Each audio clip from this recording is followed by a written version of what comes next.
Hello friends, days വിത്ത് മീയിലേക്ക് എല്ലാവർക്കും സ്വാഗതം. 2025 ആവാൻ ഇനി ഒരു മാസം ബാക്കി അല്ലേ? നിങ്ങളെല്ലാവരും വലിയ ന്യൂ ഇയർ റെസൊല്യൂഷൻസ് ഒക്കെ എടുക്കുന്ന ആളായിരിക്കും. എത്ര നാളുകൊണ്ട് ഇങ്ങനെ എടുക്കുന്നു? പക്ഷെ ഒരു മാസം തന്നെ കണ്ടിന്യൂ ചെയ്തു പോകാൻ നമ്മളിൽ പലർക്കും സാധിക്കുന്നില്ല. അപ്പോൾ അതെങ്ങനെ ഓവർകം ചെയ്യാമെന്ന് നോക്കാം. അതിനു വേണ്ടിയാണ് ഇന്ന് ഞാൻ ഈ വീഡിയോ ചെയ്യുന്നത്. ആദ്യം തന്നെ ഒരു സോറി ചോദിക്കുന്നുണ്ട്. എൻ്റെ വീഡിയോ എടുക്കുന്ന സ്റ്റാൻഡ് ചെറുതായിട്ടൊന്ന് ഒടിഞ്ഞു പോയി. അതുകൊണ്ട് ഞാൻ ഒരു കയ്യിൽ ഫോൺ പിടിച്ചുകൊണ്ടാണ് ഈ വീഡിയോ ചെയ്യുന്നത് കേട്ടോ. അപ്പോൾ എല്ലാവരും ഒന്ന് ക്ഷമിച്ചേക്കണം കേട്ടോ. അപ്പോൾ നമ്മുടെ കണ്ടന്റിലേക്ക് വരാം. എന്താണെന്നല്ലേ, ന്യൂ ഇയർ റെസൊല്യൂഷൻ എടുക്കുന്നതിന് മുന്നേ തന്നെ നമുക്കത് വിജയിക്കുമോ ഇല്ലയോ എന്ന് നിശ്ചയിക്കണം. അതിനുശേഷം മാത്രം നമുക്കൊരു ന്യൂ ഇയർ റെസൊല്യൂഷൻ സ്റ്റാർട്ട് ചെയ്യാം.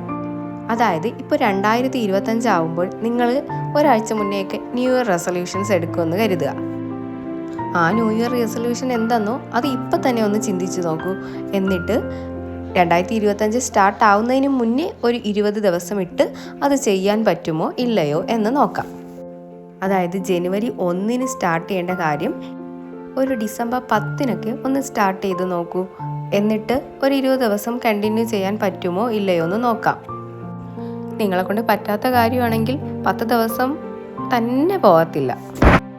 നേരത്തെ കൂട്ടി ഇത് മനസ്സിലാക്കുമ്പോൾ നമുക്ക് അതനുസരിച്ച് നമ്മുടെ പ്ലാൻ ചേഞ്ച് ചെയ്ത് നമുക്ക് പുതിയ നല്ല രീതിയിൽ ന്യൂ ഇയർ റെസൊല്യൂഷൻ നമുക്ക് ചെയ്യാൻ പറ്റുന്ന രീതിയിൽ നമുക്ക് എടുക്കാൻ പറ്റും. അതാണ് ഇതിൻ്റെ ഒരു അഡ്വാൻറ്റേജ് എന്ന് പറയുന്നത്. അതായത് 2024 തീരുന്നതിന് മുന്നേ എന്തിന് 2025 വേണ്ടി. ഈ ഒരു വർഷമാ പോയി, ഇനി അടുത്ത വർഷമെങ്കിലും നമുക്ക് സൂപ്പർ ആക്കണ്ടേ. അപ്പോൾ ഫോർ 2025 നമുക്കെല്ലാവർക്കും ഈ 2025 ഒരു സൂപ്പർ ഇയർ ആയിരിക്കുമെന്ന് പ്രാർത്ഥിച്ചുകൊണ്ട് നമ്മുടെ വീഡിയോ സ്റ്റാർട്ട് ചെയ്യാം. ഇപ്പോൾ ബിഫോർ 2024 എൻ്റെ ന്യൂ ഇയർ റെസൊല്യൂഷനാണ്. അതായത് 2025 വേണ്ടി ഞാനിവിടെ ഒരു 7 കാര്യങ്ങളാണ് എഴുതുന്നത്. അത് ഞാൻ ബിഫോർ 2024 ചെയ്യാൻ സ്റ്റാർട്ട് ചെയ്യുകയാണ്. ഒരു ഹാബിറ്റ് പോലെ ചെയ്യാൻ നോക്കും. ഇത് വർക്ക് ആവുന്നുണ്ടെങ്കിൽ ഞാൻ 2025 ഇതെൻ്റെ ന്യൂ ഇയർ റെസൊല്യൂഷനായിട്ട് കണ്ടിന്യൂ ചെയ്യും. ആകുന്നില്ലെങ്കിൽ ഇതിൽ കുറച്ച് മാറ്റം വരുത്തി എനിക്ക് പറ്റുന്ന രീതിയിൽ കുറച്ചുകൂടി മിനിമലൈസ് ചെയ്തിട്ട് കണ്ടിന്യൂ ചെയ്യും. നിങ്ങൾക്കൊരു സക്സസ്ഫുൾ പേഴ്സൺ ആവണമെങ്കിൽ വർക്കപ്പ് ഏർലി എന്നുള്ളതാണ് മെയിൻ തിങ്. ഞാനിത് കുറച്ച് നാൾ കണ്ടിന്യൂ ചെയ്തിട്ടുള്ളതാണ്, പക്ഷേ ഇടയ്ക്ക് എനിക്ക് സ്റ്റോപ്പായിപ്പോയി. അപ്പോൾ അത് തന്നെ വീണ്ടും കണ്ടിന്യൂ ചെയ്യണമെന്നാണ് എൻ്റെ ഒരു resolutions. Next 20 minute minimum workout, അതും കണ്ടിന്യൂ ചെയ്യണം. ബോഡിയൊക്കെ ഒന്ന് സെറ്റാക്കി ഒരു ഹെൽത്തി ആയിട്ടിരിക്കണമെന്നുള്ളതാണ് ആ ഒരു റെസൊല്യൂഷൻ്റെ ഭാഗമായിട്ട് വരുന്നത്. പിന്നെ മെഡിറ്റേഷൻ എൻ്റെ മെൻ്റൽ ഹെൽത്തിന് വേണ്ടിയാണ്. പിന്നെ എൻ്റെ എയിമുണ്ട്, നിങ്ങൾക്കറിയാം അല്ലേ, ഞാൻ പഠിക്കുകയാണ് PSCക്ക്. അപ്പോൾ അതിന് വേണ്ടി ഒരു 5 അവർ ഡെയിലി മാറ്റി വയ്ക്കുക എന്നുള്ളതാണ്. എനിക്കിപ്പോൾ ഒരു 58 kg ആണ് വെയിറ്റ് ഉള്ളത്. അതെനിക്കൊരു 50 ആക്കണം എന്നുണ്ട്. അതുകൊണ്ട് ഞാൻ ഹെൽത്തി ഡയറ്റും വർക്കൗട്ടും കണ്ടിന്യൂ ചെയ്യാനുള്ളതാണ് ഒരു റെസൊല്യൂഷൻ. വലിയ ആൾക്കാരൊക്കെ പറയുന്ന കേട്ടിട്ടില്ലേ, ഒരു ന്യൂ സ്കില്ല് പഠിക്കാൻ വേണ്ടി ഡെയിലി 5 മിനിറ്റെങ്കിലും മാറ്റി വയ്ക്കുക എന്നുള്ളത്.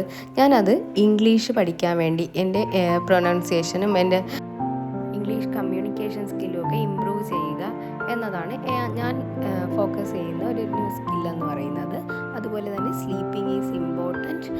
നേരത്തെ കിടന്നാലേ നമുക്ക് നേരത്തെ എഴുന്നേൽക്കാൻ പറ്റൂ. അതുകൊണ്ട് 10 മണിക്ക് ഞാൻ സ്ലീപ്പ് ഷെഡ്യൂൾ സെറ്റ് ചെയ്യണം. 10 മണിക്ക് കിടന്നാലേ ഞാൻ ഒരു 10:30-11 മണിയെങ്കിലും ആകുമ്പോൾ ഉറങ്ങത്തുള്ളൂ. അപ്പോൾ ഈ ഒരു 7 കാര്യങ്ങളാണ് ഞാൻ എഴുതി വെച്ചിട്ടുള്ളത്. എൻ്റെ ന്യൂ ഇയർ റെസൊല്യൂഷനാണ്. അത് ഞാൻ 2024 പ്രാക്ടീസ് ചെയ്യാൻ പോകുന്നു.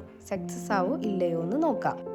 എപ്പോഴും നമ്മൾ ഒരുപാട് കാര്യങ്ങളൊന്നും എഴുതരുത്, കുറച്ച് കാര്യങ്ങൾ എഴുതിയിട്ട് അത് സെറ്റ് ആവുന്നുണ്ടോ എന്ന് നോക്കുക. അപ്പോൾ ഇങ്ങനെ ഈ ഒരു പ്രാക്ടീസ് എന്നോടൊപ്പം നിങ്ങളും ചെയ്യല്ലേ. അപ്പോൾ നമുക്ക് ഒരുമിച്ച് ഒന്ന് എക്സ്പെരിമെൻ്റ് ചെയ്ത് നോക്കാം. നടക്കുമെന്ന് അറിയണമല്ലോ അല്ലേ? എന്നിട്ട് ഈ 2025 ഉണ്ടല്ലോ, നമുക്കങ്ങ് എടുക്കാന്നേ. പിന്നല്ല അല്ലേ? അപ്പോൾ എപ്പോഴും പറയുന്ന പോലെ വീഡിയോ ഇഷ്ടപ്പെട്ടാൽ ലൈക്ക് ചെയ്യുക, ഷെയർ ചെയ്യുക, സബ്സ്ക്രൈബ് ചെയ്യുക. അത് മാത്രം പോരാ, നിങ്ങളും ഈ പ്രാക്ടീസ് എക്സ്പെരിമെൻറ്റ് ചെയ്ത് നോക്കുക. എന്നിട്ട് ഒരു 2025 ഒരു ബെസ്റ്റ് റെസൊല്യൂഷൻ എടുക്കാൻ നിങ്ങൾക്കും സാധിക്കട്ടെ എന്ന് ആശംസിച്ചുകൊണ്ട് നമ്മുടെ ഈ വീഡിയോ സ്റ്റോപ്പ് ചെയ്യുന്നു. ബൈ.